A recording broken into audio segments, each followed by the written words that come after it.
I allowed the journalist to enter. I was journalist once, and I know whatever you do, it is more important to admit it. That happened, that is how it looks. We did not mean it. This is simply a kind of madness, a mistake that happened after many of our boys were killed in the attack on 7. At such moments, the blood boils up to a point where you are not thinking about things, and you set up a camp you should be shamed of as man, as Croat. But we can still do something about this if we say, this is so. And to show this is so, we will allow the journalists to film what they see. It is to show what we did, so as not to let it happen again. As Western journalists, we were told we were free to wander wherever we wished and speak to anyone we wanted to. In reality, as soon as I started to speak to one of the inmates, a prison guard stood behind me and listened to every word I said.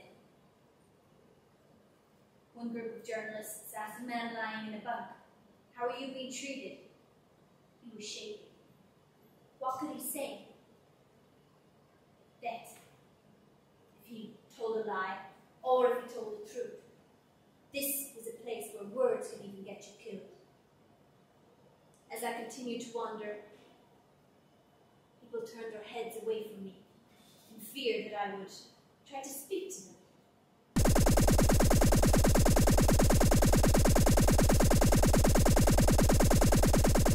You know what happened next.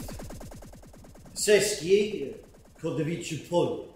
When I arrived in that panic-stricken place, there were rumors and reports of 700 wounded and dying, but this was not so. No, there were about 70. It was just a panic, rumor, and I can explain this very easily.